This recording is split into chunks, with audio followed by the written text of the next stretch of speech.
Ladies and gentlemen, boys and girls, episode number 148 of From the Sidelines. We are back again. Missing a co-host tonight. He's alive, he's well, he's on vacation, he's having a great time. We love you, Brandon. Good luck, buddy. But I have my regular co-host, the man who hasn't missed a single goddamn episode of this podcast. He's the only one with me up there, 148 straight. What the fuck's going on, Stephen Hatch? I'm hyped up tonight. Absolutely, bro. Me too. It feels good to know that when they're like, Hatch, I'm like, present. I'm always there for class, getting schooled. So, man, it feels good to be here. 148 episodes, Ryan. We are From the Sidelines. I will say this about you, Hatch. Whatever you want to say about, your wild thoughts, your violence questions, your, whatever you say, consistency is one of your strengths, my friend. And you know what? There's a lot of people who tried and a lot of people who failed to stay with it this long. And so I put my Diet Coke up to you tonight.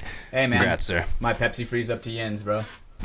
Hey, dude, think about it this way. We are 6 episodes away from 3 years of us sitting down to do this podcast every single week. That is so, bro, 3 freaking years. I think it was the 3rd episode when I won the SAC event. And, dude, it was just insane to think about how far we've come. No joke. Yeah. You were a D3 player when we started this podcast. And now you're a D2 player.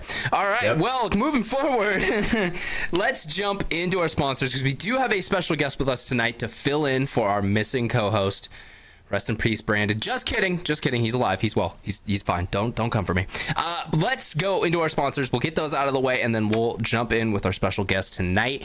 First and foremost, as we said last week, they stepped up. NECTR Energy, NECTR.energy. That's where you're going to head over to get more information about their awesome lip products. They do have new products on the way. They've been doing some sneak peeks on their Instagram and social medias if you're paying attention. So more formulas of the NECTR pouches are going to be coming soon.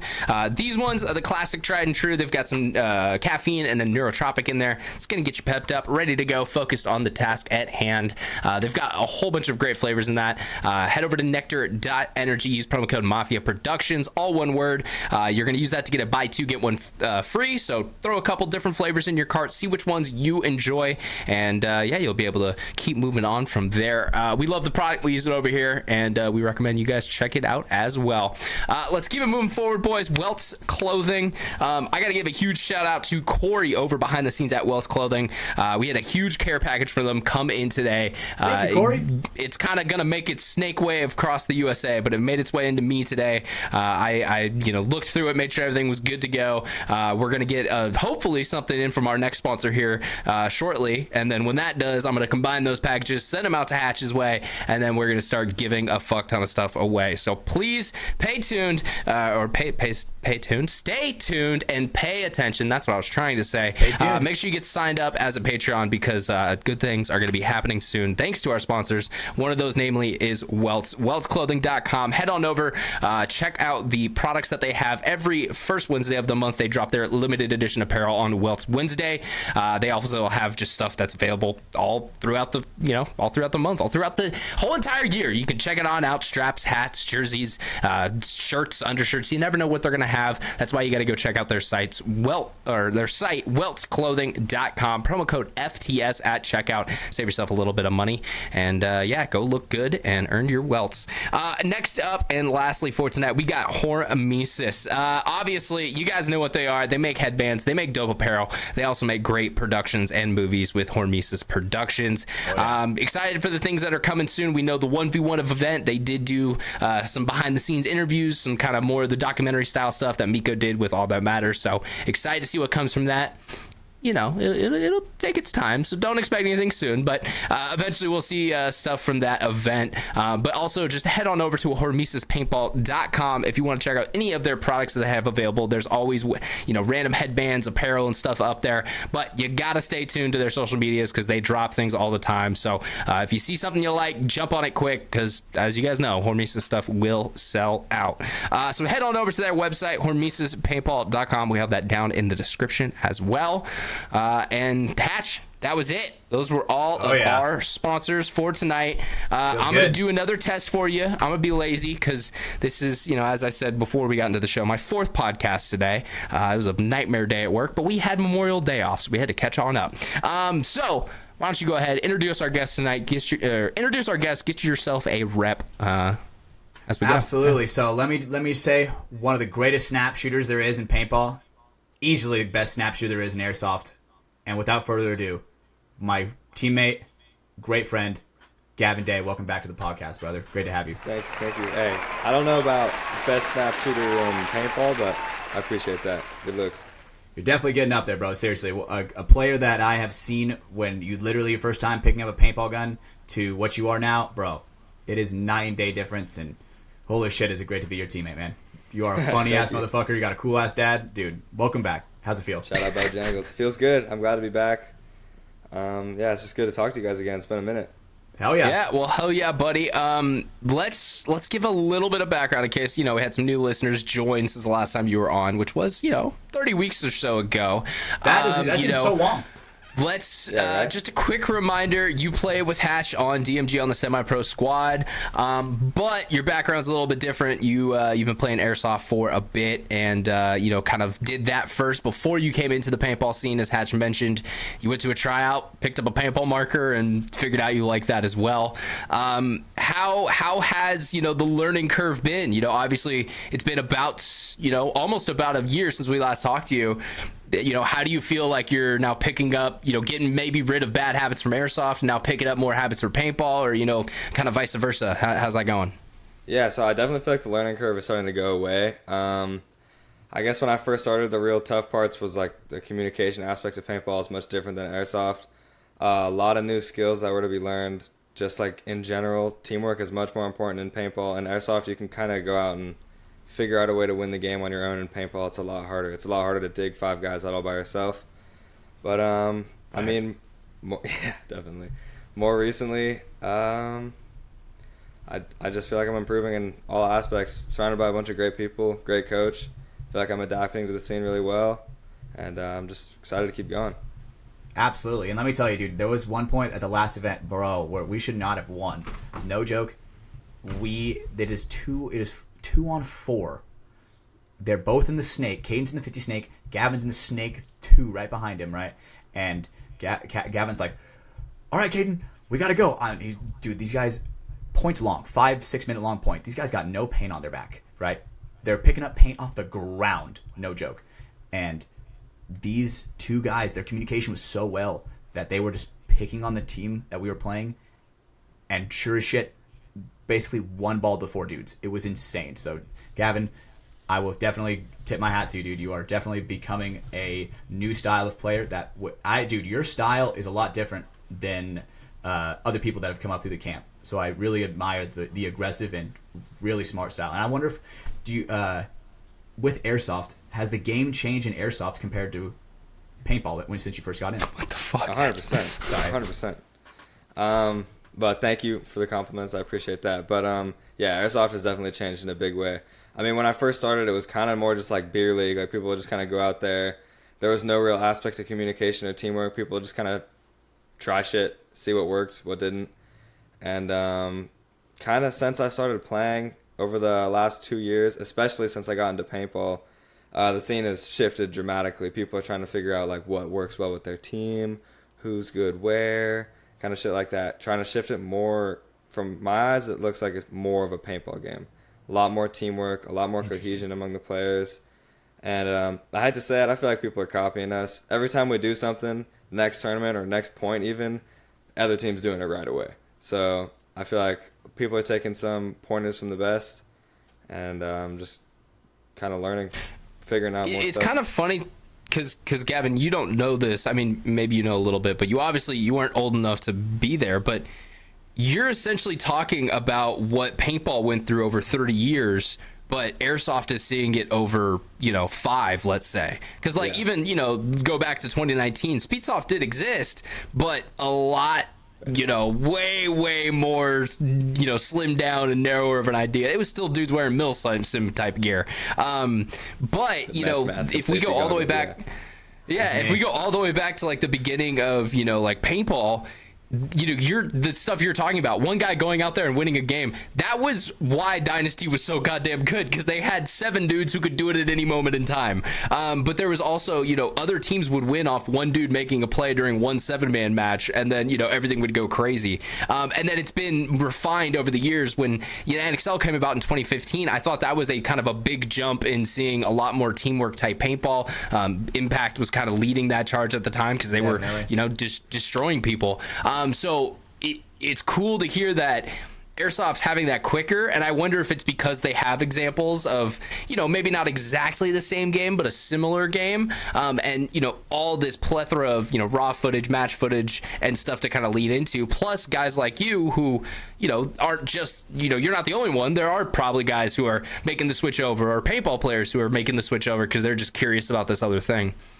100%. And I think you mentioned something really important. Yeah, this new league came about. Must have been like 2 years ago. NSL, that's the league that started coming over, and that requires teamwork. If you don't have teamwork and you're playing that format, it doesn't matter if you have the 5 best gunfighters out there, you will not win because of the scoring, all the weird details about the game. Like, I think that was a big shift. And you mentioned something about that when NXL came around in 2015. That kind of shifted the scene of paintball. NSL did the same thing for Airsoft. And yeah, I agree. Yeah, and I think it was maybe a little different because NXL's was just because PSP died off, but I really felt like there was, for whatever reason, that switch in time. Like, Hatch, I mean, you played an MPPL event. You did. You have the right to say that. Yep. Dude, paintball was just a little bit easier back then. Compared to now, it's fucking so much harder. And it's, you see this constant arms race and people getting better and watching more footage and analyzing stuff way more. Bro, D4 now, probably could have killed some pro teams 10 years ago. No joke. Maybe not 10, semi-pro. Maybe like 2013. Yeah, no, 2013, there's some good pro teams. Yeah, probably pre-2010. 2005, maybe? Yeah, definitely. I would say that's 2005. The D4 team will beat a pro team in that time, I would say, for sure. And, I mean, dude, it's hard to compare because if you put 5 Gavins, apples to oranges, all that stuff. If you put 5 Gavins against, let me try to think. No, or a better way to say it, if you take 5 Gavins, Gavin, you've played, like, how long have you been playing paintball? Like a year and a half, probably. Okay, so he's played a year and a half. Yep. Take 5 dudes who've played a year and a half today versus 5 dudes who played a year and a half in 04. Oh, bro. It is not even close. It looks like a fucking mercy stomping. They look like the best goddamn team in the world, the guys from today. People jump right into speedball, a lot of people, right? Some people will enjoy the rec for a little bit, then jump to, speedball and stuff like that. But usually, at least it comes to me whenever I talk to a lot of people. Maybe that's obviously I'm biased because I play it myself. But a lot of people seem to jump into it when they see it. They go play for their birthday. They come over to see us playing on the airball field, and they're like, damn. They're like mesmerized. They'll be little kids like behind the net. They're like, oh my god, that purple guy just shot somebody. Like, oh, it looks insane. And I'm like, holy shit, dude, that's the next generation right there.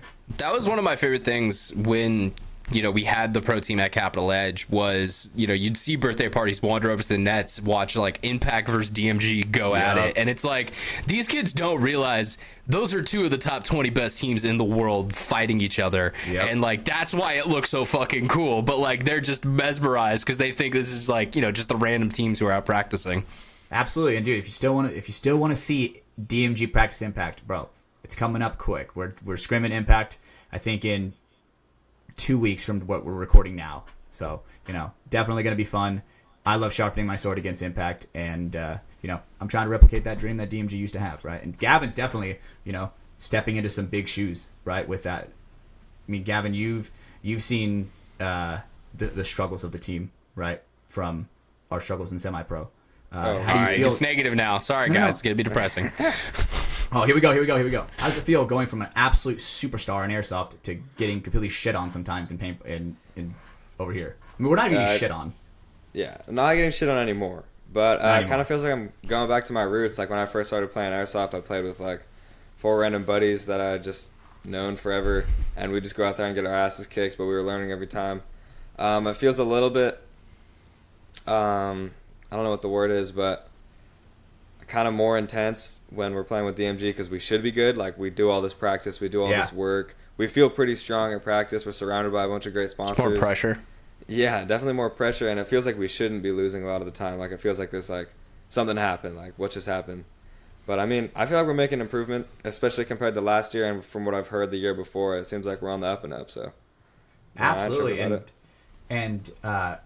Fuck, Gavin, the last time we had you on, that was when you were on the semi-pro roster, right?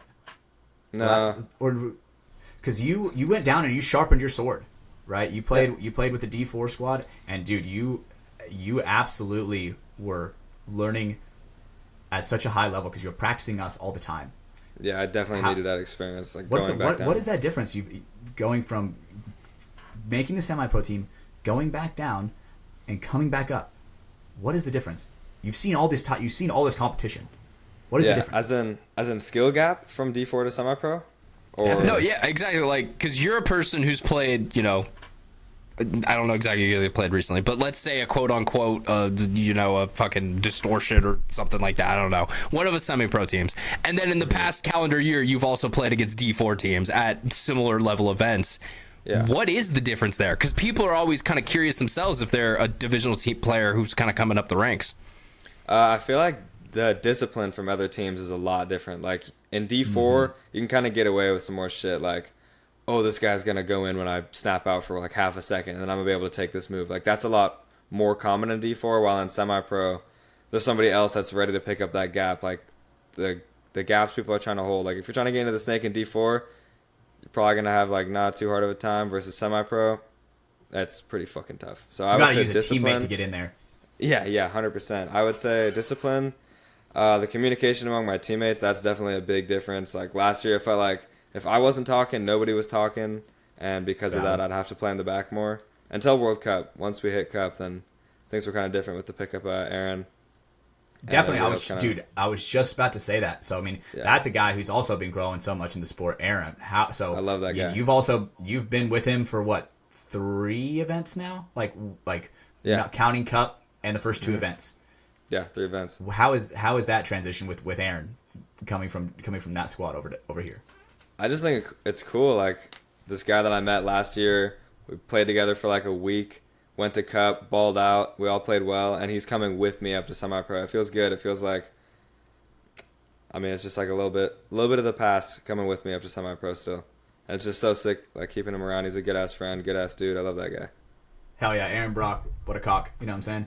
But, you know, Gavin, one thing I will say when it comes to the skill difference, I don't know if you probably remember me and Marv grilling your ass, because there were multiple times where you was like, dude, you guys were gonna win the game, and you're like crawling down the snake, and then it's like you stop for a second, look inside, but we're like, dude, do some dumb shit. If you just went all the way, if you just didn't even hesitate, and just went all the way down, bro, whole game won. You know what I'm saying? Hatch, you know what we call that, I'm gonna right? blame that moment on my teammate, but yeah, I know what you're talking about. Yeah, but Hatch, you know what we call that in the biz, right? What do we call it in the biz, Ryan? We call that owning yourself. Oh, facts. Yeah, you know. But now Gavin is the type of guy, bro. When he feels comfortable in the snake, you on the other side of the field are going to feel that wrath.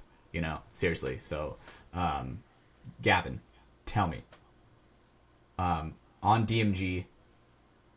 Oh, fuck! I just lost my train of thought, bro. God damn it. Good job, Hatch. But I will say, kind of, you know, counter to that. This is why we don't let him host, by the way, guys. But counter to that, no, I was just gonna say, like, the whole looking on the inside of the snake thing. Okay, I was at USXBL. If you're playing WC this weekend, we don't know the layout yet, so maybe this advice won't work. But more times often than not, I've seen divisional teams lose games because their snake player decides, I'm going to sit and look at the inside of this snake 3 bunker for the next 4.5 minutes and not do anything, and not really, you know, maybe look over the wire every now and then. Oh, no one's shooting at me. No one's looking at me. I'm good to sit here.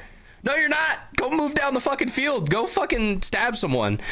People get kind of lulled into the sense of like, oh, I'm waiting on this lane. Cool.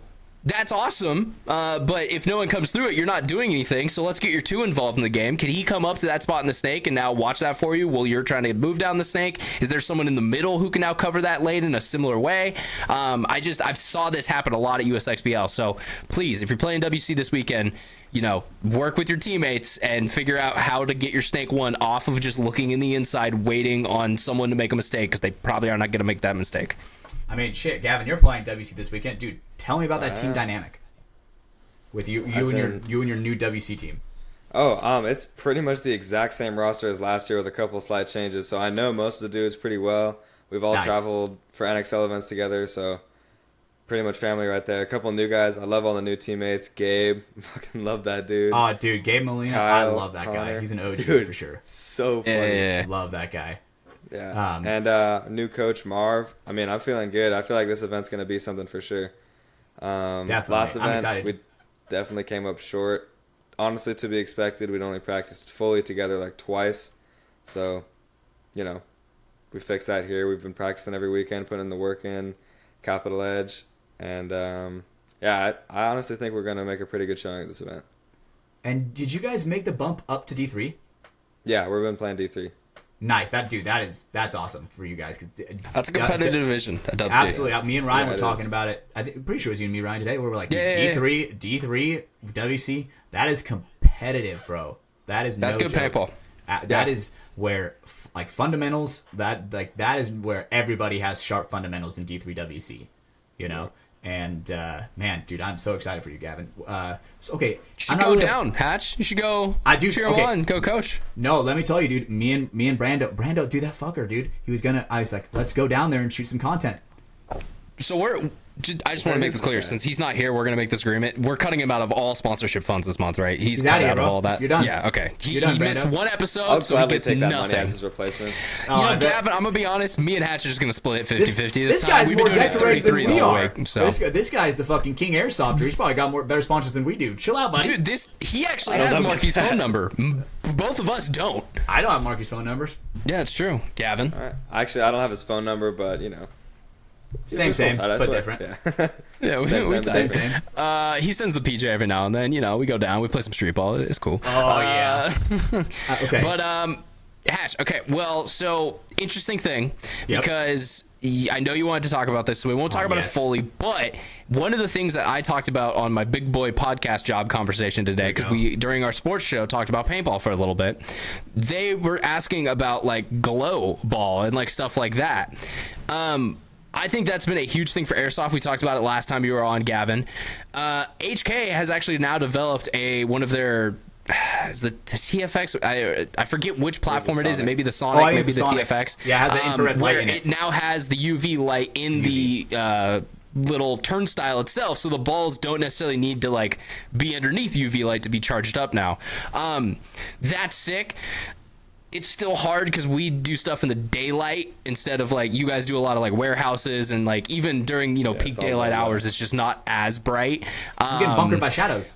But I definitely feel like that would be a huge thing because we've talked about it before. A huge thing for us filming the game is having the balls be brighter and be more visible. And one of the things I wanted to ask you about, because you've played with it in paintball or in airsoft, excuse me.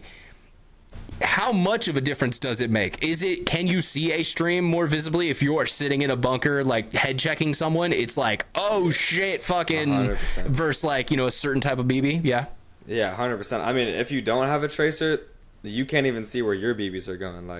There's no way you can play airsoft competitively without a tracer. Actually, in NSL there's a rule against it. If you're playing NSL, you need to have a tracer unit. If you don't have one, you're not allowed to walk. Also makes reffing easier, probably.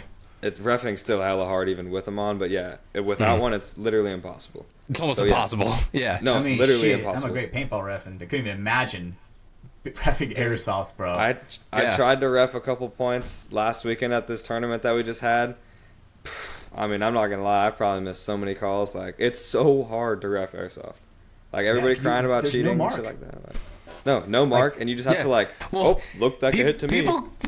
We've talked about this. It's hard to ref paintball, my man. And this leaves a mark of something visible on you. When you go to one of Mike's tournaments, it leaves a bright ass pink, thing on you that's not easy to get rid of.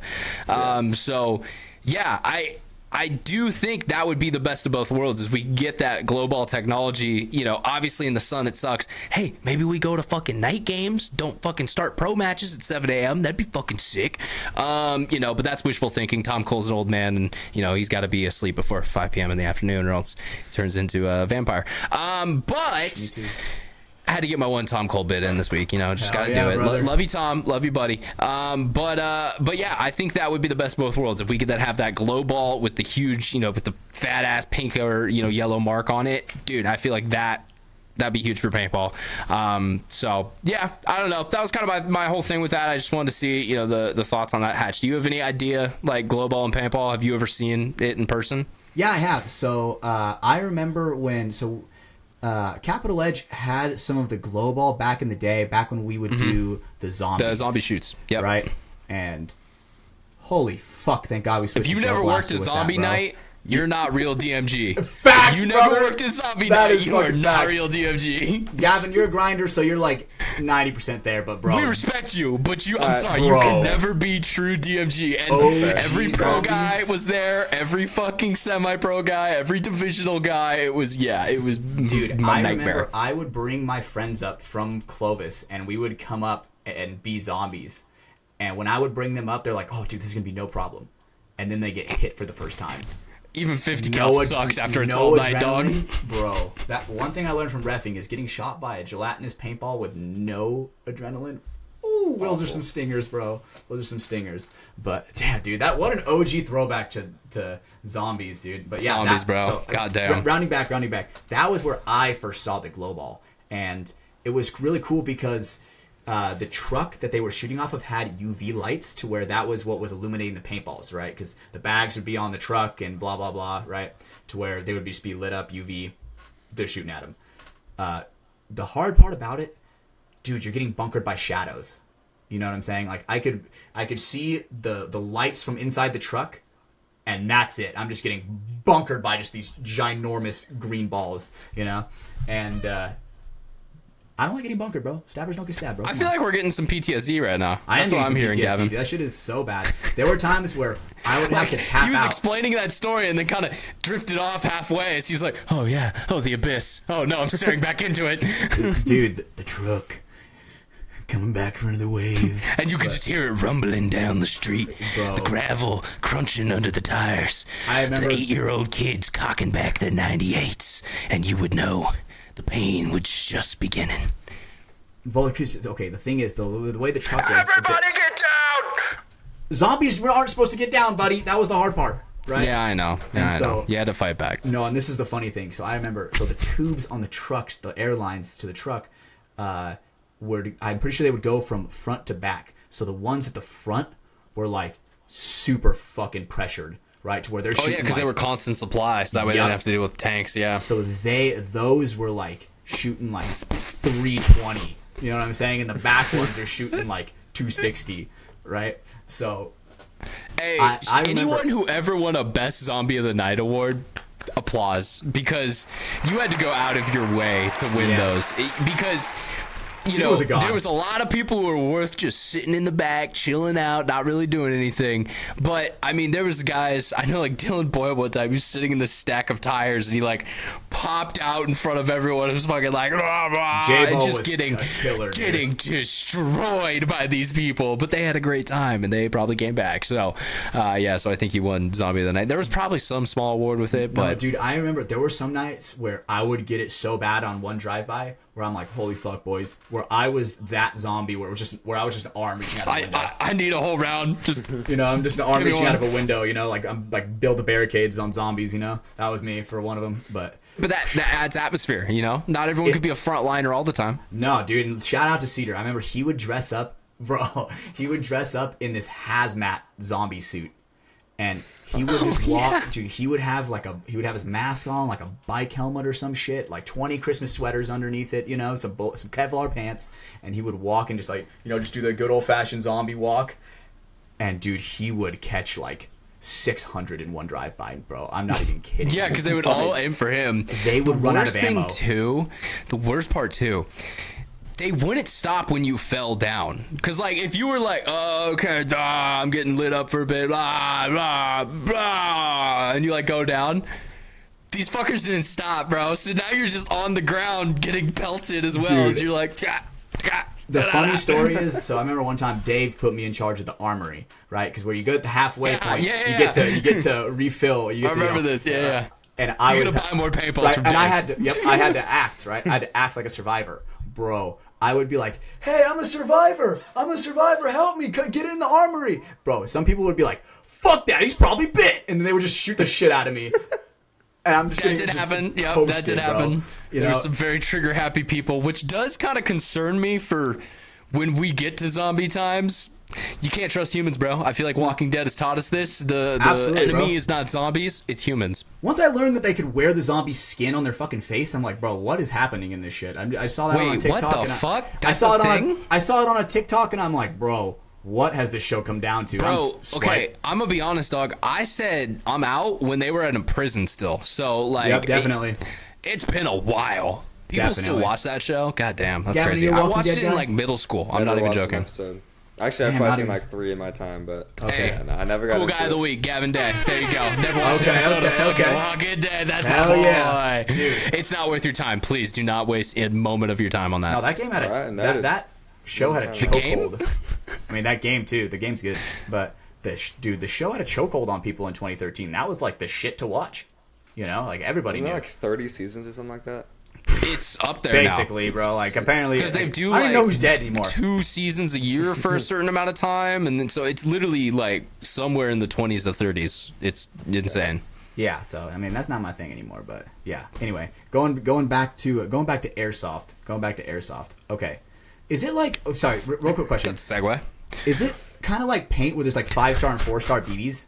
Nah, Nah. it's all the same. No. So Well, you can. it's plastic, I mean, so it's the- not like they like- don't. Quality control doesn't matter as much because you can just make it like a perfect mold a lot easier. Exactly. Okay. There's different brands, obviously. Like And like weights, tacos. I know Yeah, that's yeah. a thing. I'll get into that in a Weights? second, but yeah. Oh, okay, Yeah, sorry. yeah, that's how it works. But there's different brands. Like obviously the tacos, we shoot Hostile. We think that's the best. It's like HK's. Hey, line fuck of- yeah! Shout out Yeah, HK. buy There we HK. go, Shout out HK, baby. Buy Hey, HK. yeah. Okay, sorry, And, I had to do it. the We're other- contractually obligated. The other way that they're measured, I mean, obviously there's either tracer or there's non-tracer. So obviously you get the tracers for tournaments, and then Yep. the last way they're measured is the weight. So you can get 0.2, 0.25, or like something like that, and this is all in grams. So 0.2 grams, yeah. So really, Hatch, really it would light. take 2.5 Wait. Bs to pick that shit up. It would take 2.5 Bs. Let's go, dude. 2.5 Bs to pick up one BB. a single BB. All Holy right, shit. that's a scale measurement we know now by heart here on this God damn, podcast. dude. Shout out to Smiley Joe. FTS facts, bro. But okay, so and then what does the weight do? What's the Is it difference that big there? of a difference? Yeah, it does for sure. So the heavier you go, like if you buy a 0.2 BB, it'll shoot it'll physically go faster with less pressure, but it'll shoot with less joules, which is kind of how hard it hits you because it's less weight that's flying through the air. You were explaining this last time. Joules Okay. is the Yeah. measurement, right? That's like the chrono, like feet per second, right? That's how we do it more recently. Gotcha. Yeah, Joules. and what was Joules it? of Oh yeah, energy. statistically they should fly less straight the lighter they are. I haven't really noticed it, to be completely honest, but for tournaments everybody buys 0.25. They're like the perfect balance. It's also the heaviest that you can get, so you're not allowed to go above 0.25 grams for tournament play. There's a rule against it, so everybody buys okay. 0.25s, and you can't shoot any over. Normally the limit's like 1.1 joules or 1.2 joules, which is around probably 280 290 fps, somewhere around there. Okay. It's more like they measure the end impact, if that makes sense. Because that's Yeah, what the joules exactly. is measuring. So instead of like in paintball, where we're measuring the velocity it leaves the barrel at, they're more measuring how hard does it hit something, because we'll regulate that. And then because with the different BB weights, like you could shoot a lighter BB at maybe, odd numbers, Different 400 pressure. feet per second, and it would hit the same as a heavier BB at 350 feet per second. Exactly. Holy shit. So it's more consistent that way. Physics. Physics. Yeah. Damn, dude. Okay.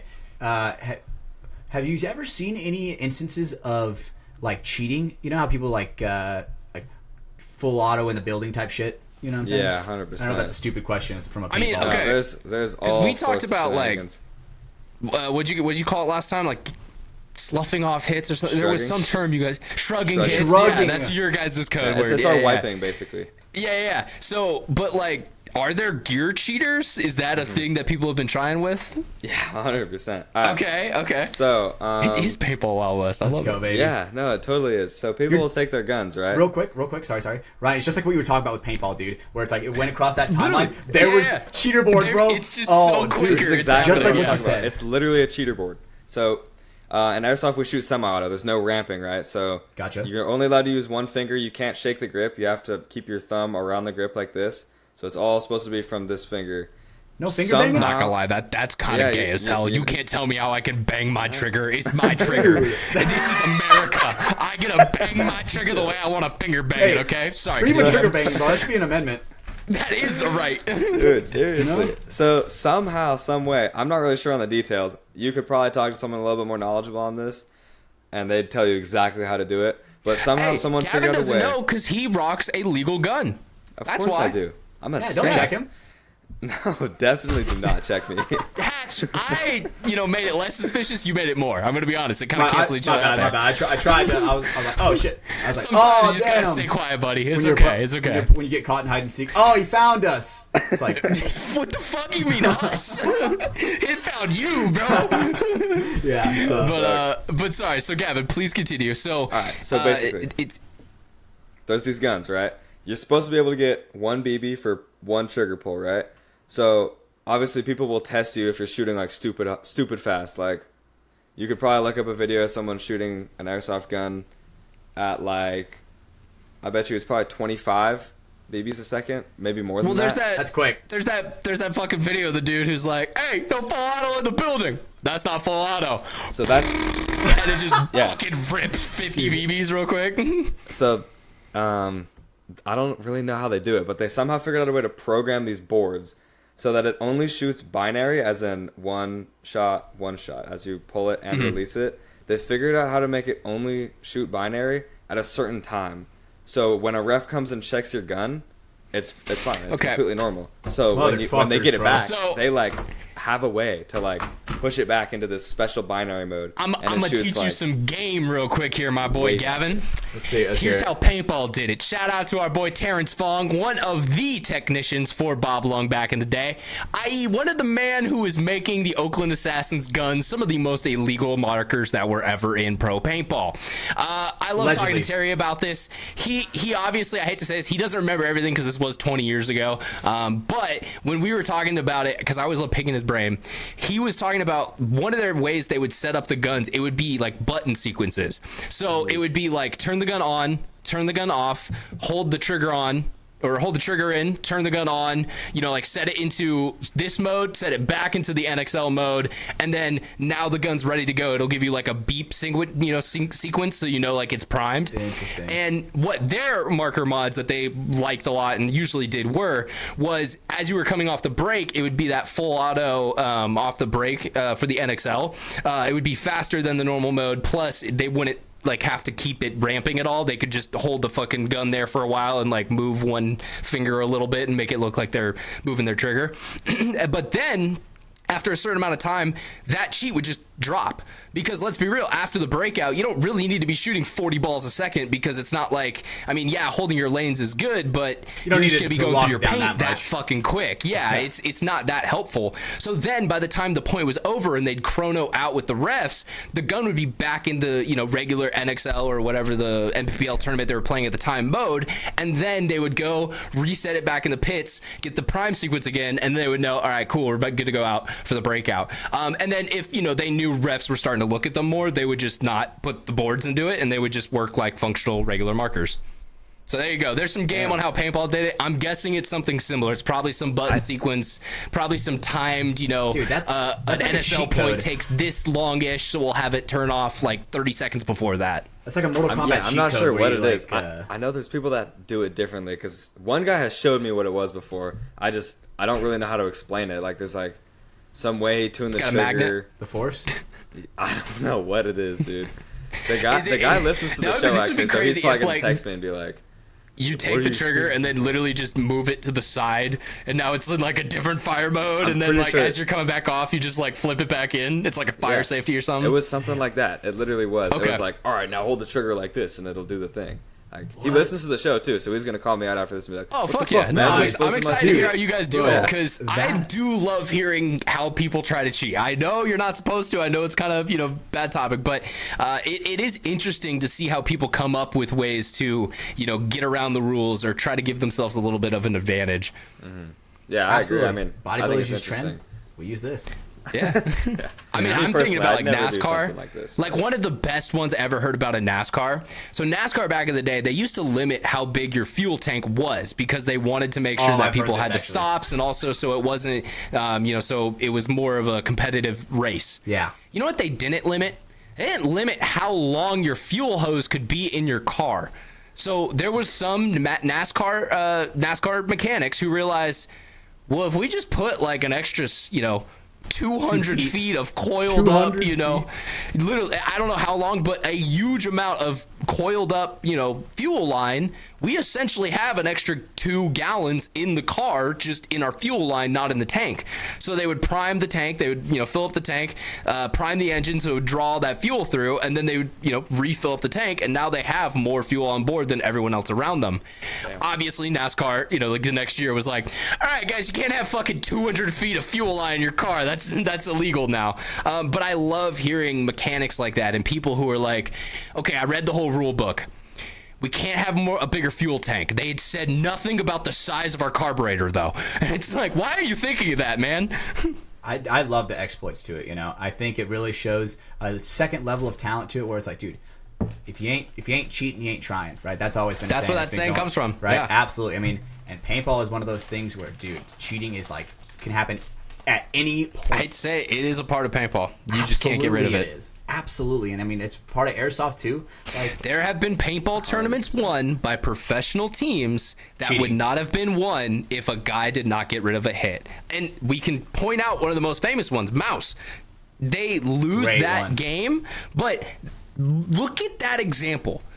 The only reason we have that is because Cassidy and like a couple other videographers caught that shot. Dude, if no one caught that shot, no one would ever believe he got hit there. It would have been this like folklore in paintball. Now imagine how many times that's probably happened and there was no videographer there and the ref didn't see it. I guarantee you it's happened. I mean, bro, dude, Gavin, you and I, ref, bro, you blink sometimes and you miss it, Yeah, right? 100%. I think I saw a clip of you either today or yesterday of you reffing at the Sepple, and a guy like sticks his loader out and it barely nicks, leaves like no paint, and you like go in and check him, and then you're like looking at his loader, and there's like nothing there, and you're just like, oh, pff, He get out. wiped it on the I'm bunker. like, You can see it in Yeah. the video. He like, and like you can just see the paint get smeared on the bunkers. That's kind of what I looked at when I ran in there. I was like, all right, there's like a tiny little line on his loader, and then I looked up like half an inch, and there's like a weird chunk All of that paint. shell. And I also saw it spray off, so I was like, all right, this dude's definitely he's Damn, trying to get away dude. with And it. And he said, Get out! Yeah, dude, Well- dude. One thing I learned about paintball, especially reffing in the Sepple, dude, people will fucking do anything to win, bro. Motherfuckers People will lie. say. People will People lie lie. to my face. People steal. People will be like, ref, that guy didn't get hit. I'm like, I just saw him get gogged, bro. What are you talking about?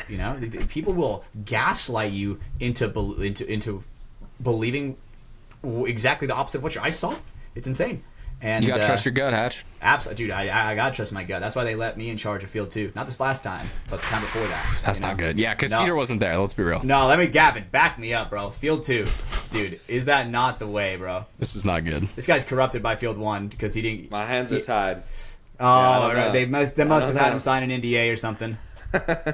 You Whoa, know? yeah, definitely can't say anything about that. People are doing those? People are doing those nowadays? That's crazy, dude. Yeah. I wouldn't do that if I was me, but... Field 1 NDA, bro. That's fucking bullshit, bro. We publicly love our people on Field Field 1. 2. Hey, by the no way, comment. you're talking about Seaple Field 1, not the paintball company Field 1. That's an ironic. Oh, dude, I didn't even ironic think twist of fate that. there. Oh, He is, shit, I didn't even think Hatch of that. was not thinking of that. I just want to put that out there. So Damn. there's no, nothing coming from there. No, I'm talking about the rivalry that we have as refs between Field 1 and Field 2. It's At Capital Edge at Paintball Capital. League. Yep, exactly. And Just want to clarify that. We talked about this before the pod, Hatch. yeah, you know what? I'm gonna start making new markers. Field 2, baby. We're coming at you. Well, okay. All right. I just want to say that was a Stephen Hatch idea, not a Ryan Moffat or Mafia Productions idea. Like I said, just gonna put that out there. I don't have wrong opinions, bro. That's not a wrong opinion. Yeah, we're good. No, you just get us in legal trouble. Not even. All right. Well, moving forward, we talked about WC. We talked about airsoft. We talked about paintball with you a bit, Gav. How's you doing, buddy? You know, what's going on? You got anything you're looking forward to? What, you just get out of school? Yeah? Yeah, I'm about to graduate. I got like 2.5 weeks left, and I'm done. I'm moving down to Sacramento. I'm going to Sac State, and it's exciting. Yeah, dude. Yeah. You and Shaq. Right, yeah, right. Shaq too. Holy shit, bro. I'm not even shitting. That's a thing. No, yeah. He's the head of DJ Diesel. Basketball or sports or something like that. Yeah. DJ Some Diesel. position in the athletics department, but yeah, so I'm guessing you're making that move. Obviously, you know, you do want to pursue higher education, but that, I mean, puts you towards all the things that you still, you know, want to enjoy as hobbies in your life, which is cool. I mean, you already go to Sacramento. Might as well go to school there too. You know, Exactly. I mean, just might as well take away the 5-hour drive that I have to deal with. The stars are aligning, bro. Congratulations. That is fucking sick. So, honest question, because last time you were on the show, we did have your father on the show. How does he feel about this? Is he doing okay? Yeah, his big old boy is moving out of the house. You know, that could be a lot. He wants me to move away. Also, he's got plenty to deal with my younger brothers. Yeah, he's got the basketball star. Oh, okay. Well, hell yeah, there you go. So now you can go. Hatch will take care of you. You know, everyone down in Sac will, and then he can worry about your brother. Never show up to a paintball tournament or a match again. You know, that's how it goes. And then the problem is, Gavin, you still look young. So if a team that ever has a dye sponsorship contacts you, just say no. That'd be a good idea. Notice. Just want to put that out there. That's good. He's too old at this point now. Advice. Just good advice in general. How old are you? 18. Oh. No, yeah, but he still looks young. That's the point I'm making. Gotcha. So people can put in, you know, you can connect the puzzle pieces for yourself out there. But yeah, so doing more stuff. Still playing airsoft or? Yeah, we just had a tournament this last weekend. It was an interesting one to say the least. We had 5 guys initially that wanted to play the tournament, and it's a new style of 5 guys prize. Yeah, we had like I said, 5 guys. It's a new style of tournament. There's no trophy. It's supposed to be this sort of battle for the belt type of idea, where there's a belt that's going to be hung up in the place where we play the tournament. And the team that wins the tournament takes control of the belt, and other teams have a chance to challenge that team for the belt. So they can show up any random Saturday night and be like, hey, Tacos, we're challenging you, and we want to take the belt from you. So here's $50 as an ante. And if we win, we get our money back, and we get possession of the belt. So obviously we wanted to win it, and this is going to cause problems. What if 5 of you guys aren't there? Do they just like give them the belt? So, you vacate the championship. Yeah. Anyway, that brings me to my next point. We woke up. I stay with one of my teammates. We knew we only had 5 guys. We knew it would be a long day. We woke up and we saw a text at 1:30 in the morning from one of our teammates saying he couldn't make it and he was stranded in Reading. And so we were like, all right, that's fine. I guess we'll go. Hatch, drive up to Reading. Fuck, dude. That'd be 8 hours. That's an 8-hour drive for you? No, well, because it's 3 hours to Sac, and then it'd be another 5 up to Reading, right? Nah, Reading's only like 3 from Sac. 2.5. Okay, 3. My bad. Yeah. Oh, so like 6 hours. That's still fucking, yeah. That's the Gavin drive. Yep. So, and I mean, you were in Sac though, right? The tournament was in Sac? Yeah. I was in Elk Grove. Gotcha. And so I was like, damn, I didn't just drive all the way down here for nothing. Like, I just missed the whole Friday of being at home and being with my family. And so I watched the stream for like 10 minutes on YouTube, and I was like, fuck this, I'm just going to drive down there and see what I can do. So I drove down there. Obviously, our team wasn't quite forfeited yet. We were just losing all of our games. And I got there. You were forfeiting the matches, but you weren't out of the tournament. Exactly. I got there, and 2 of my teammates happened to be there. And I was like, so what do you guys think? Should we play it? And they were like, no, we only have 3 guys. And I was like, come on, it'll be fun. And then I talked to the owner's kid, Dylan, absolute savage. We picked him up, and we just played it with 4. We joined in the playoffs as the complete bottom seed because every team was supposed to move on to the playoffs. Baby. We played all of our playoff games with 4 guys all the way up until the finals. When we made it to finals? Oh yeah. And This is Fuck Gavin yeah. Day we're talking about. You're right, dude. Gavin Day make him pay, bro. and our fifth guy finally showed up, and we got into the finals. And it was a double elimination tournament, and we had lost one time. Our first game we dropped because we were all pretty stressed out, scrambling all of our gear together. So you were in losers. Okay. Yeah, so we're in losers bracket, but we can still fight back up to the finals. So we Yeah, made you'd it. have to reset the bracket. Yeah. Yeah, so we made it to the finals. We had to beat the team twice. Our fifth guy finally showed up, and yeah, we beat him. So we won the belt. It was You pretty won? sick. Okay. Fuck. Holy I was shit, like, did you damn, lose? dude. Did you win? Because yeah, you were talking about the bracket reset and shit. But fuck, Yeah. that's So some that's my hardcore shit. And you beat him Yeah. like that? Damn, dude. Yeah. Gavin Day turned him gay, bro. Shit on him, bro. Holy God. Wait, Gavin. You dropped down your first round of the playoffs. You said you went into losers. Mm-hmm. So you ran the gauntlet from first round all the way to resetting the back bracket and then winning. Yeah. You know who else did that this past fucking weekend? Oh, I'm not even shitting you. I know who you're going with this. Optic Halo did it Yup. again for the second tournament in a fucking row, man. Holy shit, bro. And I'm gonna be honest, I didn't watch the Halo tournament as much because I was also watching the Call of Duty tournament that was happening at the same event during the same weekend, which was up in Dallas, and I unfortunately couldn't go to it. But our friend Sam All in Media was there, and Verbal even went out for one of the days and saw Sam in action, so that's cool. sick. But yeah, Optic, they literally same exact thing that you did, except they had all their players, but they dropped down in the losers bracket from the first round of the playoffs, and yeah, won out from there. Just got stronger and stronger, and then yeah, took the bracket reset. I will say with paintball, that would be so interesting if we started doing double elim Sundays. So Holy you shit, would bro. Yeah, it makes imagine the day fucking long. Dynasty versus Fit, fits Doubles. the winners bracket, and Dynasty like wins the first game to reset the bracket, and then Fit wins the second one. Like just the Jeez, stuff that could bro. happen with what the double elim bracket does. It is wild. On the COD side, Optic, they fucking suck this year. It is what it is. But LAT won the event again. The good news, they were playing FaZe in the finals as well. And I now root for FaZe because when FaZe is on the main stage, that means our boy Sam All in Sam is Media is too, also baby. on the main stage taking photos. So he also got to get photos of LAT winning again for the second event in a row. So he got some dope photos of Scrap doing the trophy lift. Same with Ghosty. So yeah, we love Sam. We freaking God, I hope he becomes a freaking famous esports photographer, just like Me too, Cassidy. bro. That would make me so unbelievably happy. Especially Because FaZe playing. I know he loves it. Ever since I've met Sam, he's been interested in in esports, but Call of Duty in general. So I'm so happy for him.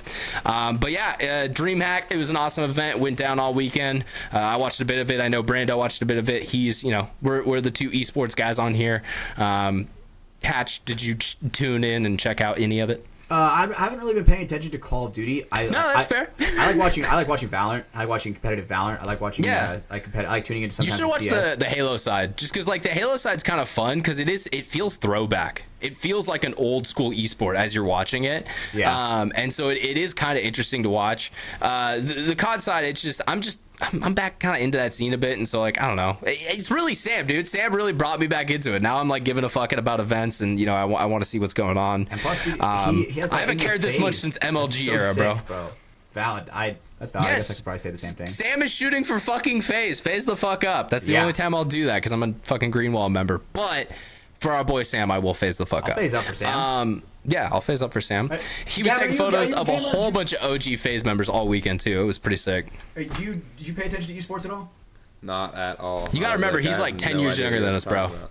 You're right. He doesn't know who fucking FaZe Rain is, my man. Do you know who FaZe Rain is? I mean, I've heard the name. I feel like I've seen a Okay. YouTube video, but yeah, not really. Okay. What about like FaZe Sway?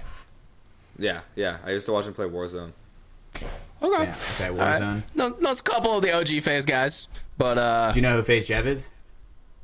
I heard the name, but no, Damn. not really. that's a FaZe Jev. fair one. That is kind of that's a reach, Hatch. That That's is fair. a reach. I was like, hey, Gavin, the do you know who Sasquatch of Walshy FaZe. is? Do I know who is? Walshy. Nope. Not a clue. I know. I'm That sorry. one makes me sad. Do you know who Walshy is, Hatch? Yeah, of course. No, I'm just kidding. No, I don't. Walshy's considered, up until formal, he's probably considered one of the best controller esports athletes of all time.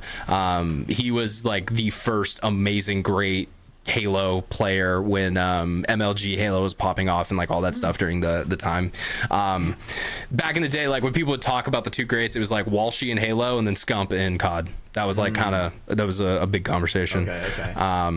Dude, speaking of COD, speaking of Scump, the AT&T Annihilator Cup, we were talking about it, the streamer tournament that was going on Twitch. They played Call of Duty last week for the last game of the tournament. It was the final week. Yep.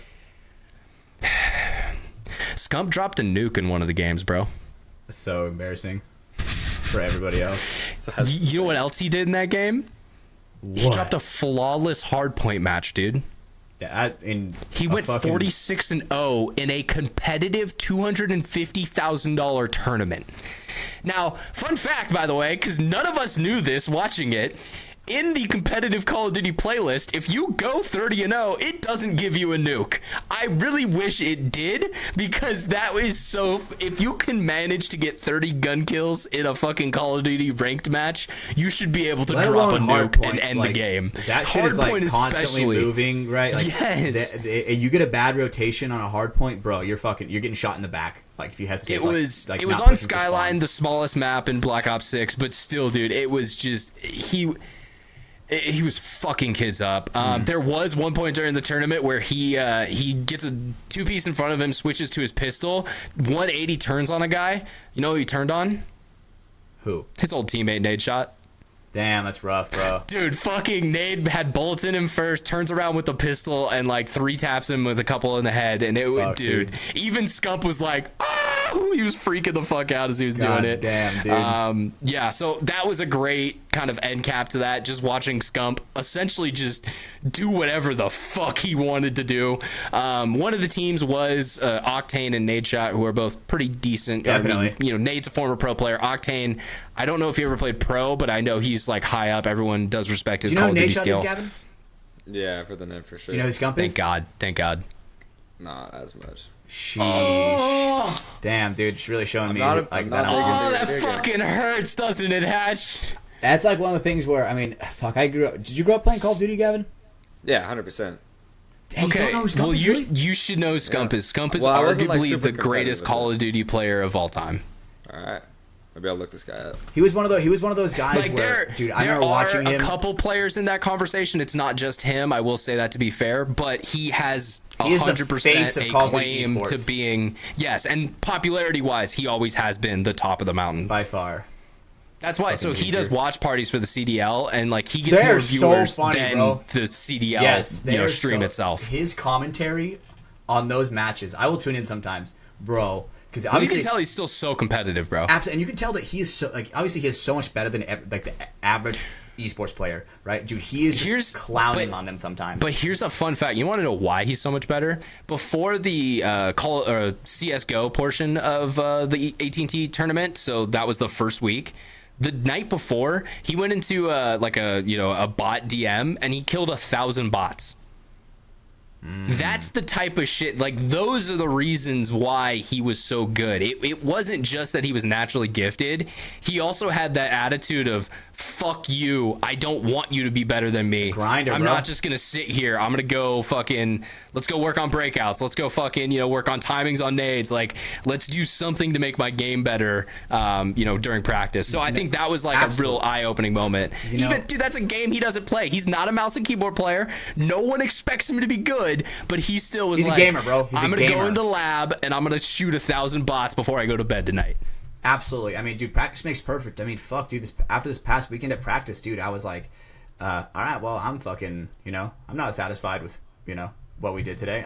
We're gonna go out there and we ran some fucking drills. It was like me, Caden, Aaron, AJ, and Marv came last second because he was coaching you guys. I know for a Anthony while. did the same thing out at Outlaw this past weekend. That's Right, a and- vibe that's starting to happen.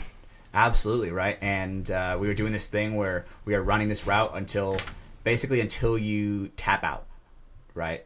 Like, and man, it was cool because all of us are like, when we're hitting the target, even when we're fatigued, right? I'd be standing behind Caden. I'm like, dude, Caden, like, push, bro, keep pushing, right? And I think it's that good level of peer pressure that helps with drills.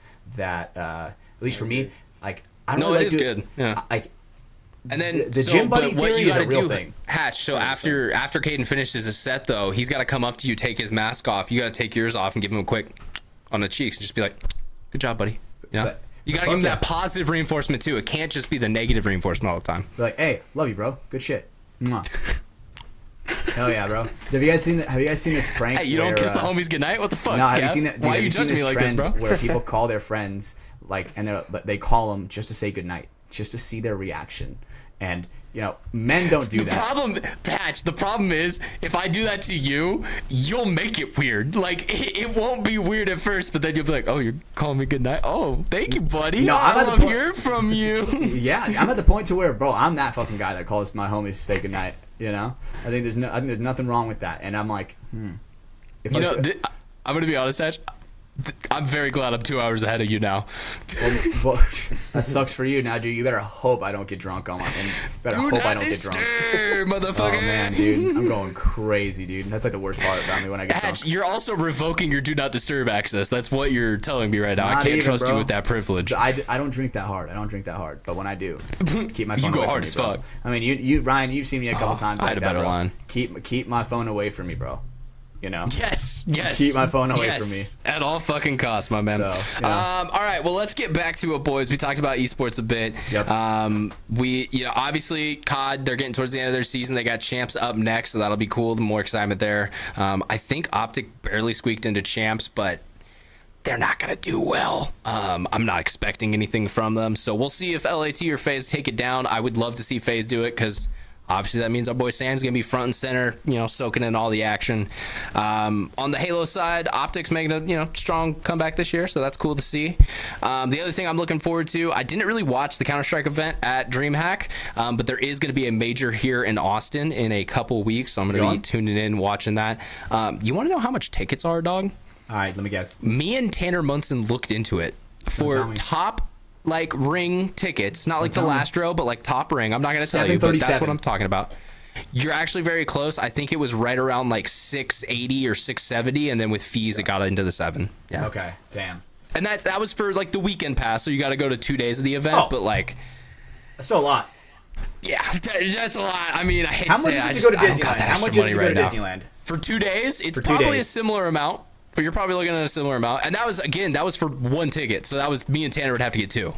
So that's essentially $1,500 for us to go watch, CS for a weekend, which is, reasonable. But I'm still on intern money. I get, my full-time salary kicks in start of next month. So damn. Okay, so 1 day tickets range from $96 to $194 depending on the day. Where are you looking at though? Disneyland. Oh, Disneyland. Okay.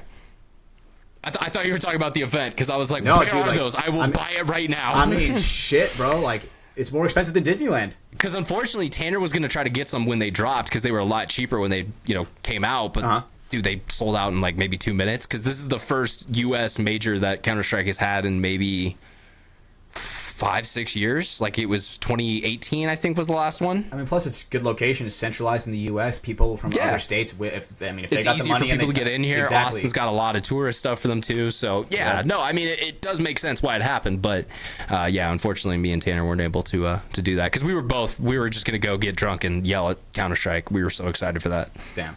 Okay, that sounds sick. I'm sorry I can't go, bro. But it is. $700? I don't think that's worth it, me personally. I'll watch it here. I mean, and don't get me wrong, if I was already making more money, I would probably just, like, I'm not the type of penny pincher. Like, yeah, dude, that's probably the only time in my life I'm going to be in the same city as a, CS major. $700 is, that's worth it. But unfortunately, I just, fucking intern's still over at Tetherball Media Academy, but that changes, like I said, June 1st. So a little bit of a pay raise, thank God. A senior intern? No, about to be a junior level video editor. So dude, still very not great, but it is a step up. Whoa, that is great, bro. That is great. That's fantastic. It's less than 50K a year, so we're moving up in the world, but not very high yet. Ryan, I'm proud of you, bro. Seriously. I know you fucking that was your whole goal. To go Hatch, I want a jet ski, dog. All right, I can't buy a jet ski. Really, yet. a jet ski? And what is this all for? It's all for a fucking jet ski. That's what you want, a jet ski? No, I don't want a jet ski. I'm making a joke right now, Hatch. If I won the lottery, I'd probably buy a Warthog from Halo first. If I win the lottery, I'm buying the NXL. What would you buy? What would you buy, Gav? I buy the NSL, the Airsoft League, and make that shit blow up, boy. Oh, please, I'm gonna buy both and make them the same thing, and make both teams hate each other. Oh my! Oh, dude, that would be what I do with the one lottery. league, both types. at the same time. 10 on 10. 5 people have paintball guns. 5 people have airsoft markers. And you have to. That'd be a pretty quick game. I'm not gonna lie. Yeah. Well, okay, not just that. It would be separate games, but you have to host a team in both, and it's your total of both teams combined together. That's how you win the tournament overall. And the grand prize will be $100,000 because I won the lottery. So people will give a fuck about this tournament. At least one tournament's gonna be lit. Just like back in the day, we didn't care how much money we invested in it, how much it would burn in the background, but fuck it. Hey, that is my I win lottery plan. I'm burning millions of dollars on the NXL and Hatch. We are going to have the best 2 to 3 year lifespan that we have ever seen. Man. And we are going to burn out like a bright star. It's going to be quick. It ain't going to be here long, but it's going to be fun. Let me tell you, FTS, we're doing the Katy Perry shit. We're going to space. FTS in space, let me just say. If I hit the lottery, we're hitting that Hatch, shit. Nope. Again, I feel like buying the NXL and burning $40 million in 2 years would be a lot more, pleasant of an endeavor. I want to go to space, though. I want to burn millions of dollars. You guys can do shit, both. dude. NXL, it's a quick way to do it. If you win the can lottery, take the come on, NXL to let's be space honest. by burning $100 million. Now you're cooking. There you go. Shit, dude. Thank you. I'll be here all week. Thank you, Put ladies the and gentlemen. Thank you. NXL, put the From the Sidelines banner. Fuck the hobby horse. You put it on the fucking National Space Station, bro. Hey, we will be on the Hobby Horse when we get to 45 Patreons, which is the exact amount that the Hobby Horse USA Championship Federation needs for a logo to be put onto their banner. We talked about this last week. This is something we are committed to doing. It is a goal on the Patreon now. When we get to 45 Patreons, we will be signing up to sponsor the US Hobby Horse Real quick, I won't Championship. explain it too much, but Gavin, do you know what hobby horsing is? Just real quick. Yeah, it's people running around on little sticks, no? Am I thinking Oh, of the yeah, thing? it is. Yep, 100%. And we talked about this last week. We are now huge fans, and we want to support, these young athletes and see them grow and have an opportunity like us here in paintball do for the low price of $200 to put a logo on a banner. So we're FTS That's going all hobby it horse is. hunting, It is baby. $200 to put a logo on their banner at their event. I just want a photo of a little girl jumping over a thing with a horse in between her legs and our logo just right behind it for no fucking reason at all. We gotta find out It's gonna where be it is. beautiful. We gotta find out where it is. Get a paintball And we are photographer. gonna send a paintball photographer. Yes, exactly. Yes. Where they get like the perfect hurdle, perfect hurdle with the horse over the FTS logo, bro. God. If we get that, This is like okay. Schwartz Cable mentioned it on last week's show. Now that Play the Game isn't posting much content, he really wanted to see us see bigger numbers, and hey, we would love that too. Guys, this is what your support would allow us to do. We aren't Play the Game. We're not going to take your money, sit in the fucking Discord, and just like give away product every month. No, we're going to do random ass shit. We're going to put the From the Sidelines logo on a goddamn hobby horsing championship.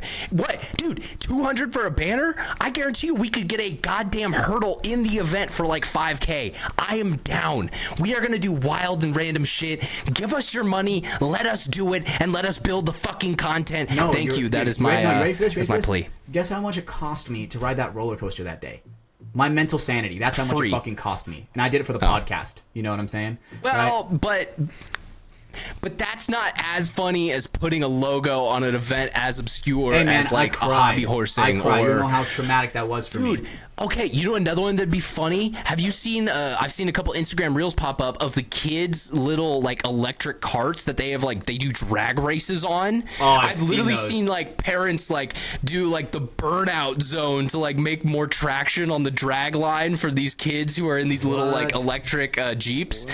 So that would be another one. Just imagine, you see a reel of that on the line of sponsors From the Sidelines. Just right there next to all the dude. other stupid people sponsoring the We need event. to find. I would bro, love it. We need You to would find love the it. weirdest We would all sports, love bro. it. We are gonna do this for the weirdest sports. We're just okay when we're on the Guess it's ESPN 8 sponsored Ocho this Cornell. year. Hatch, Yes. what we're gonna do? We're gonna watch the whole entire Ocho event, and we are gonna find the cheapest sport to put a logo on. And next year, when that sport is then going up against paintball, we are gonna have our logo on ESPN before it was on ESPN and paintball. Yes. Fuck you, Tom Cole. From the Dude. Sidelines is gonna dominate. We are not just a paintball podcast.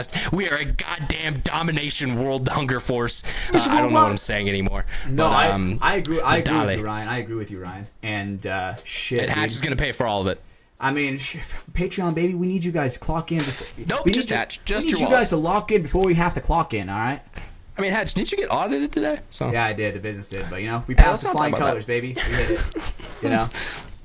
Did my Legally, job. yeah, Did my job allegedly. well. Did my job well. But yeah, so we love that. All right, I've got one more topic we can go into, and this will be one that I know you'll have a lot of things to say, Hatch. Okay. So I did something over Memorial Day weekend, and I think you're gonna be proud of me. Okay, I'm excited to hear it. I watched a full season of an anime. Nice. Okay, fill me in. All right, so I watched the first season of Solo Leveling. Oh, yeah. The reason I did about, I don't know, a month and a half ago, maybe 2 months ago, Harley from Epic Mealtime back in the day was on PKA, and he kept mentioning to the guys, because he was freshly watching through it, that like, yeah, there's all these video game references, it is still anime, but like there's a lot of cool stuff to it too. And over the weekend I just was killing time and I was like, fuck it, let's check it out. When I tell you, I you're watched like, a couple fuck it. episodes, but the reason is it was the video game shit, because like in Western media there's not a lot of like stories and stuff that have such strong tie-ins to like video game culture, and like watching through the first couple episodes and like hearing some of the conversations in the show that I've had while I was playing WoW before, where it was like, yeah, okay, we're playing hardcore WoW, we can go into this dungeon, but we don't really have a healer. That's probably not a great idea. And like that's a direct, quote that comes up in the show at times. And like there's just a lot of funny things that made me chuckle, not necessarily because they were very funny, but because like if you've ever played an RPG or an MMO, you definitely have like run into these type of situations before. 100%.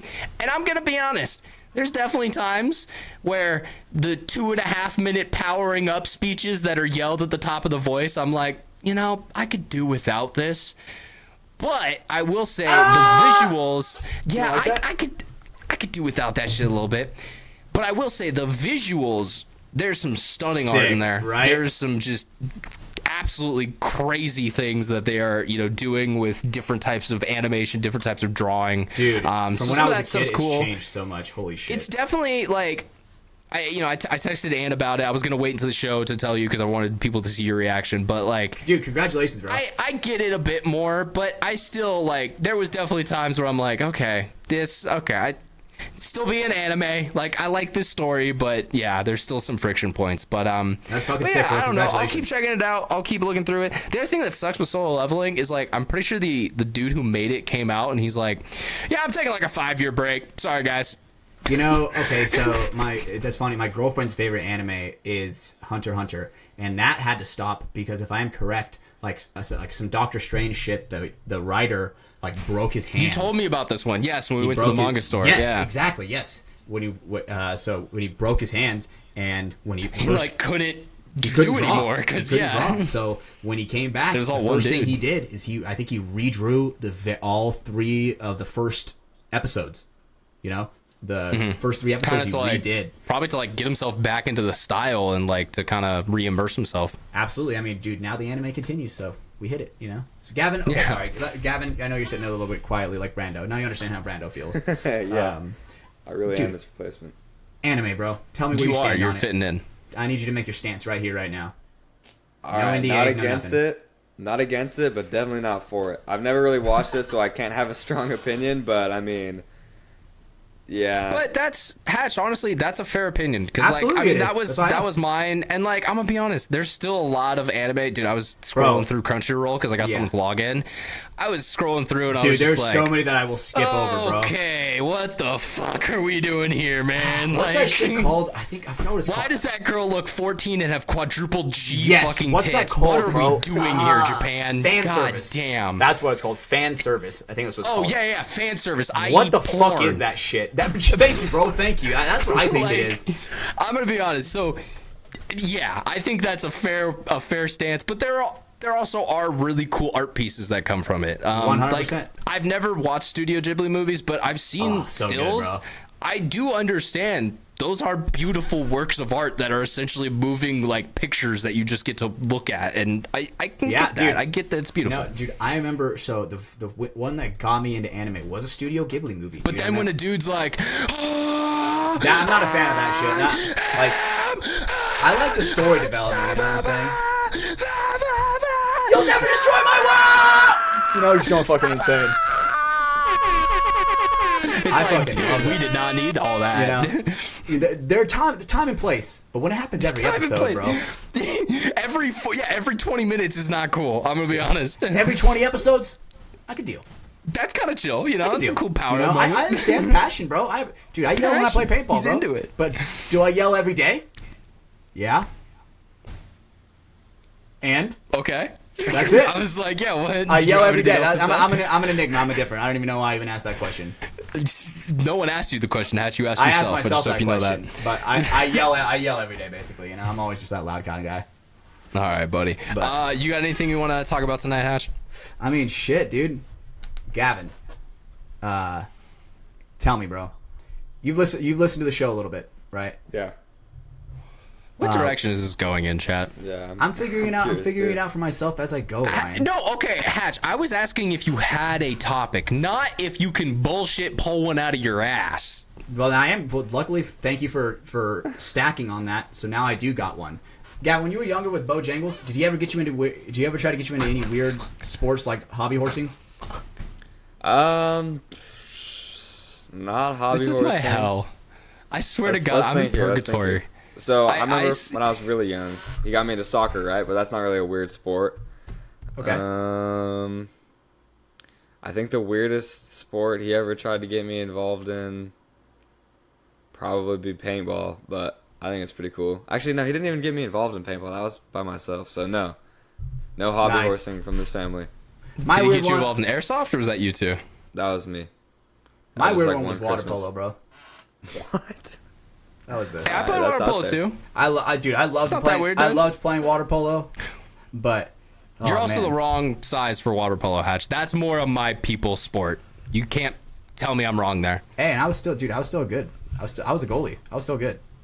Dude, I was in a pool. It's funny you say this. I was in a pool this last weekend over Memorial Day weekend, and I was like egg beatering for the first time in forever. And like I hit the fucking quad to like come up, and I was like, oh shit, I forget this. Yeah, no, it feels good. I miss water polo. It was a lot of fun, but it is one of the most goddamn exhausting things I've ever done in my life ever. For sure. When you start hitting that egg beater again for the first time and like for like Oh, not just recently, but like when I was playing actively, it is a fucking Absolutely. torturous. It is, yeah. no, but even like now that I'm older and I'm like getting the pool and now got the muscle memory comes back hitting that egg beater, I'm like, damn, I used to do this for fucking hours.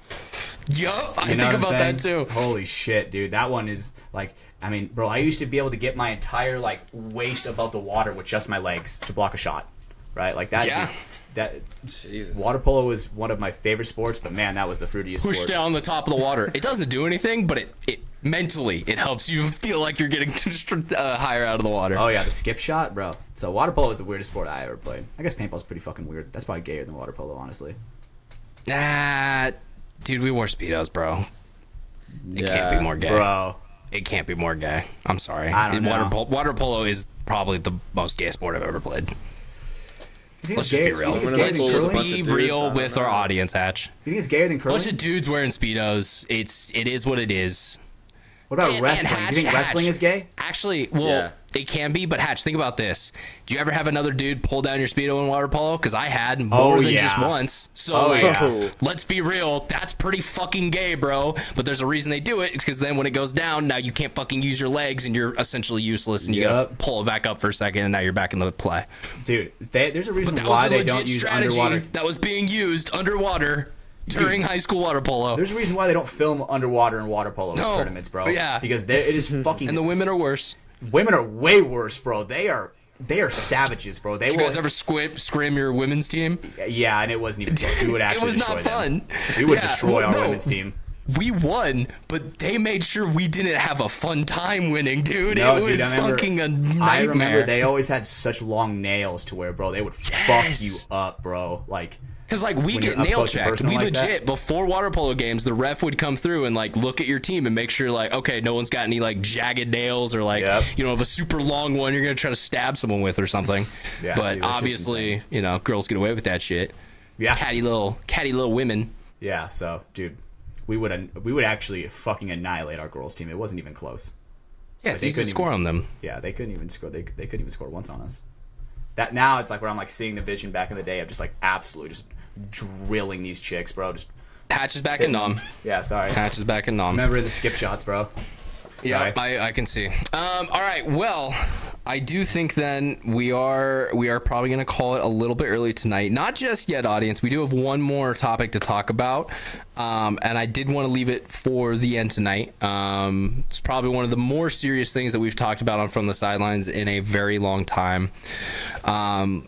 Last week, for those who are unaware, but you probably are by now, the paintball community lost easily one of our brightest.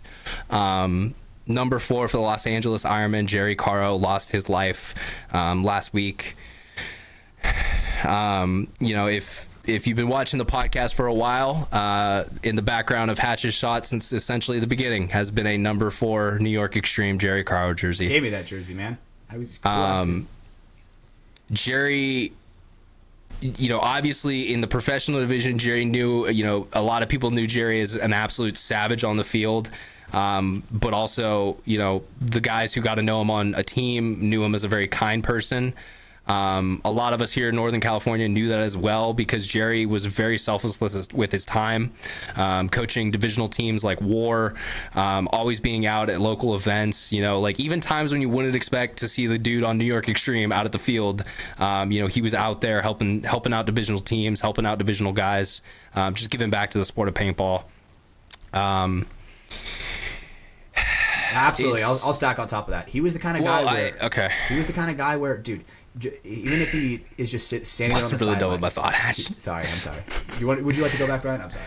No, I mean, you're good. I just, yeah,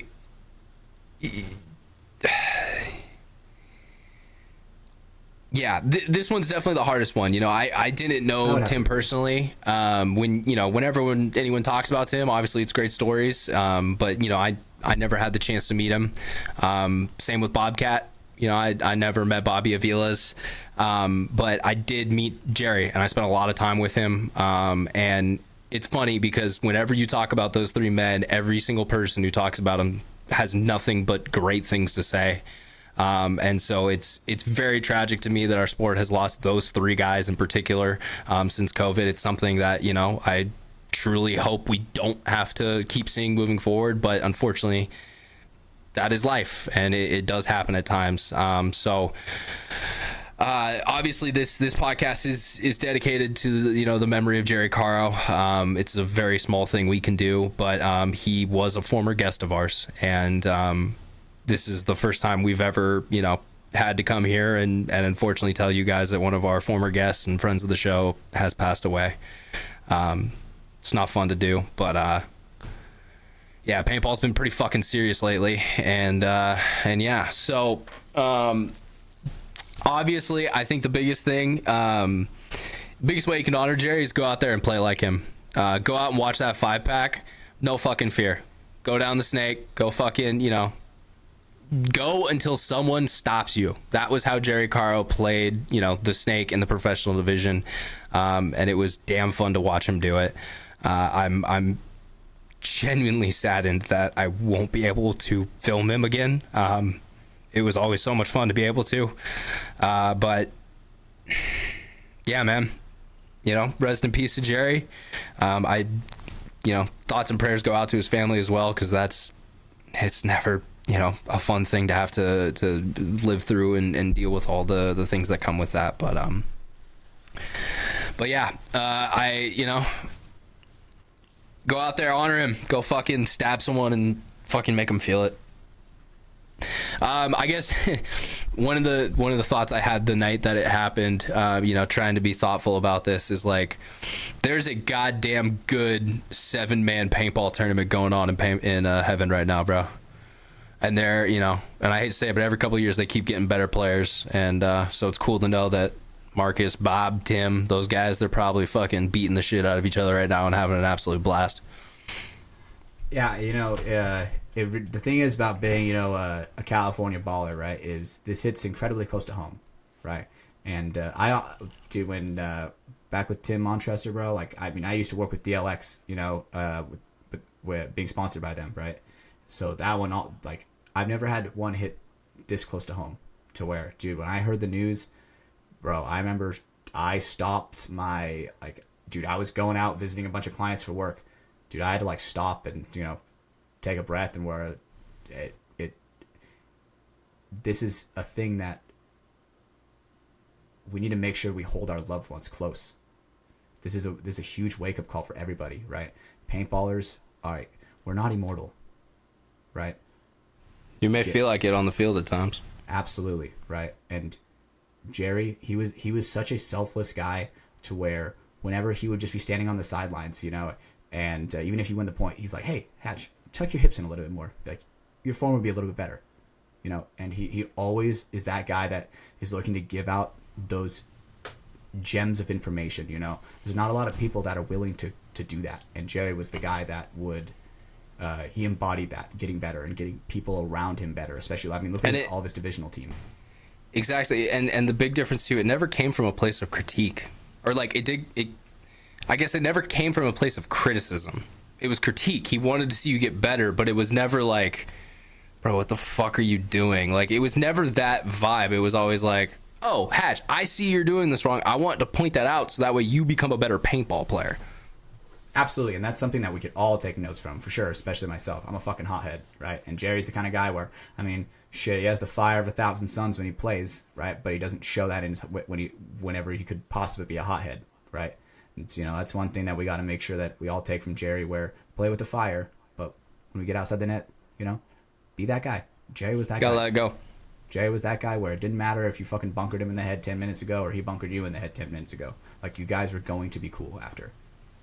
He was a competitor. He understood, and I think it all comes from the fact he wanted to do the same shit. You know, he was like, all right, you got me on that one. I'm going to give it back. Yeah, and dude, this shit, it's really close, because it's like, dude, I couldn't even imagine losing one of my teammates. You know, so my heart goes out to the Ironman and Patrick and yeah, you know, PK and Harris and yeah.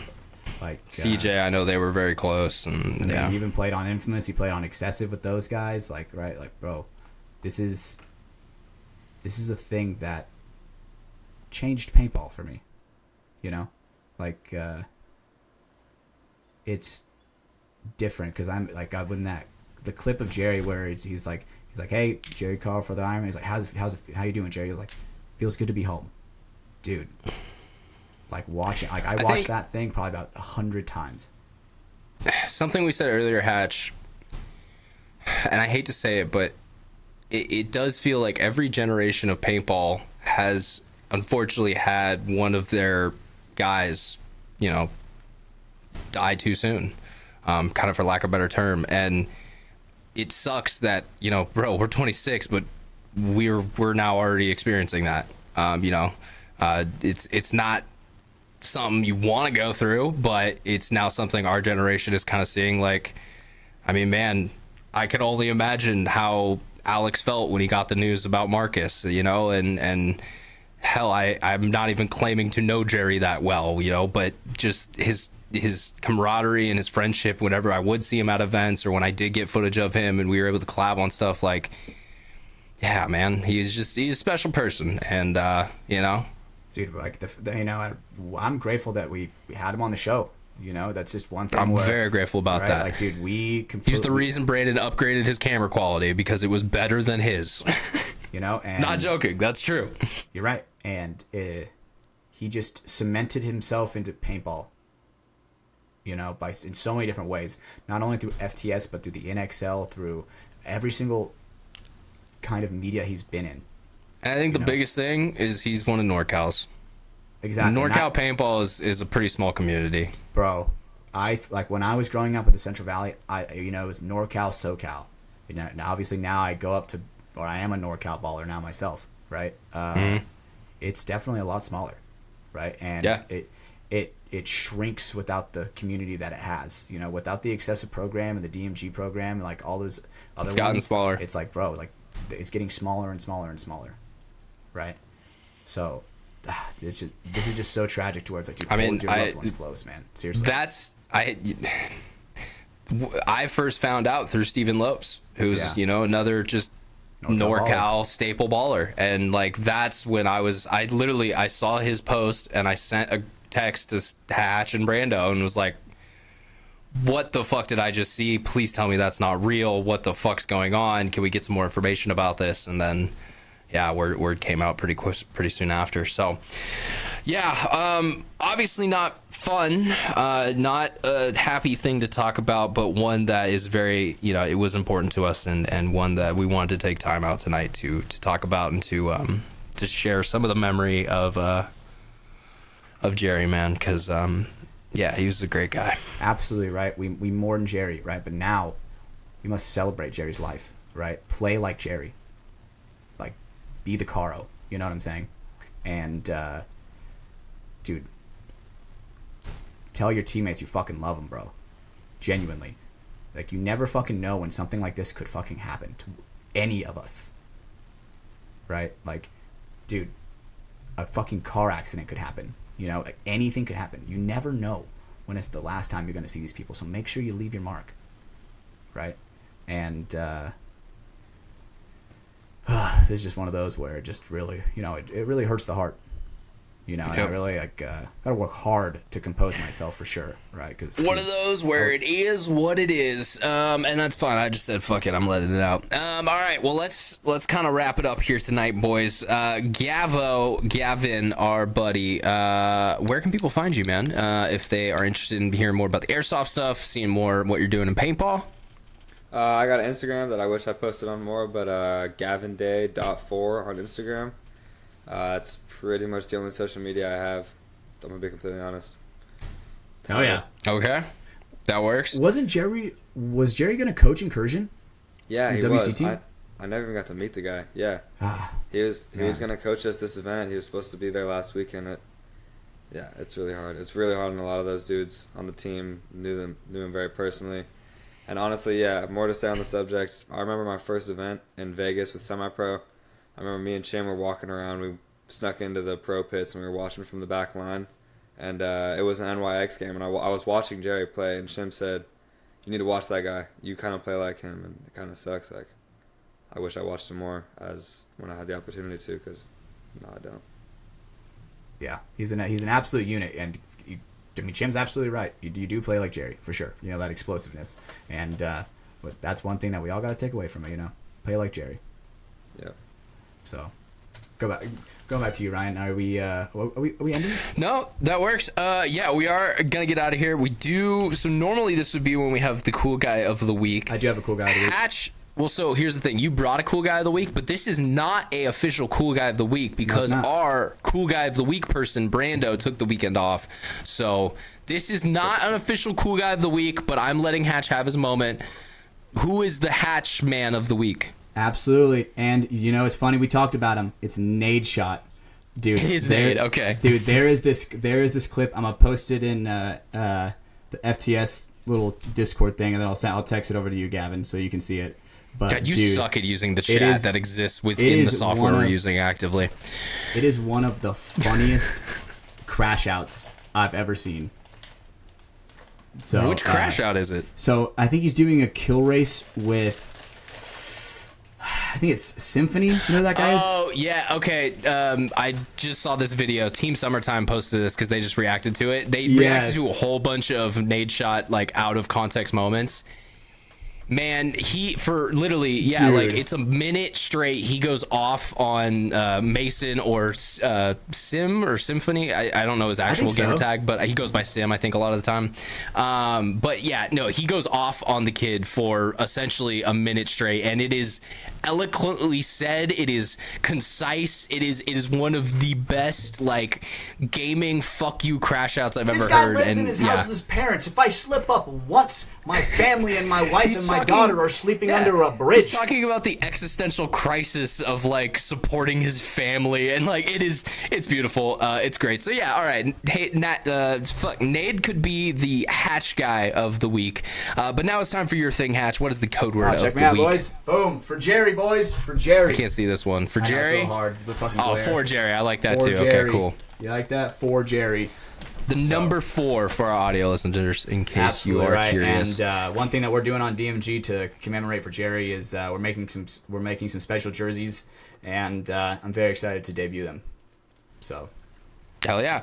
All right, cool. Well, we do have post-show content. We are going to be watching a bit of my job today because during the first 7 minutes of the sports podcast, I somehow convinced them to talk about paintball. And so I want to expose Hatch to that, and we're going to react to that live in the post-show. You got to be a Patreon member to do that, so make sure you go head over to patreon.com/Mafia_Moffat. Sign up. You'll get access to the post-show, ad-free versions of the show, as well as early access. You get it a week earlier than all of the public listeners. Help us get to horsey hunting or whatever it is. Horsey hopping. And that's the other thing. You're pushing us towards putting our logo on the Hobby Horsing Championship United States subdivision goal or whatever the fuck it is. Make sure while you're also out there to drop a quick rating on the show. You can leave a 5 stars on whatever platform you're listening, be it Spotify, Apple Podcasts, something of that sort. You can also subscribe on those platforms. That does help out. Not only are you going to get a notification when the next show is live and ready to go, but it does make us look better in the algorithm, puts the show out to more people, and hey, it's free, so it's a great way to support us if you do not want to spend any money. As I just mentioned, the Patreon, that's a great way to support us if you do. And we also have the sponsor, so if you want to grab some product for yourself, head on over to NECTR.energy, NECTR.energy, the awesome little energy pouch that we use over on the show ourselves. Promo code MafiaProductions over there is going to get you buy 2 get 1 free at checkout. One more time, make sure you use code MafiaProductions, all one word. And then we have Welts Clothing, weltsclothing.com. Use promo code FTS at checkout. Promo code FTS is going to save you some money at checkout. And then lastly, we got Hormesis. No promo code over there, but go check out hormesispaintball.com. They're probably got some headband or something waiting for you. There's going to be something cool, but just go support the guys. They're making cool things in paintball. Iron Kids is on the way soon. The 1v1 final documentary is going to be on the way soon as well. So hey, all that matters is out. Go support them. Yep. We love them. Thank you to Hormesis. All right. Well, that is all of the legal, technical mumbo jumbo stuff for us. So we can go ahead and get on out of this podcast. Before we do that, we did get your Instagram earlier, but Gavin, I do want to appreciate you for jumping on, filling in tonight. I know it's big shoes stepping into the, well, the Not dude for who him. doesn't He's talk taller. all that Big much. shoes. He's taller. Big shoes. I was about to say. Well, yeah, you're taller, but I just mean, I feel like this is a little more accurate, right? It's. Yeah. Well, the height-wise is not what I was talking No, about this here. is I'm talking more so more talking accurate. about... What the fuck? Can I get my point out? I'm not talking about shape, size, height, skin color, any of that. I'm talking about the fact that Brandon doesn't talk fucking at all. That's what I was Gavin saying. did talk. More so accurate. there we go. It worked out. But when we were talking a little bit and he's a little quiet, I'm like, oh, lower accurate Brando. You know, when he's just quiet there in the corner. No, he's just fucking 18, Hatch, and you fucking booked him on a week when we don't have our other co-host. Good job, buddy. No, let me just say, Gavin, you're the man, bro. Thank you for showing up, bro. Thank you. Seriously. I appreciate it. We appreciate I do appreciate that, Gavin. Yep, I do appreciate that, man. So, boys, let's go ahead. Let's get on out of here. We're going to jump into the post show. I'm excited for anyone who's going to check that on out. Thank you to our Patreon subscribers who do help put the show on the air. And, yeah, appreciate everyone for checking it on out. For my co-host, Stephen Hatch, for my co-host, who's not here, but I'll still give him a shout-out, Brando, Baird, and for our special guest, Gavin Day. This has been From the Sidelines, episode number 148. Hatch, go ahead, do that thing you do. Bye. We'll see you on the next one.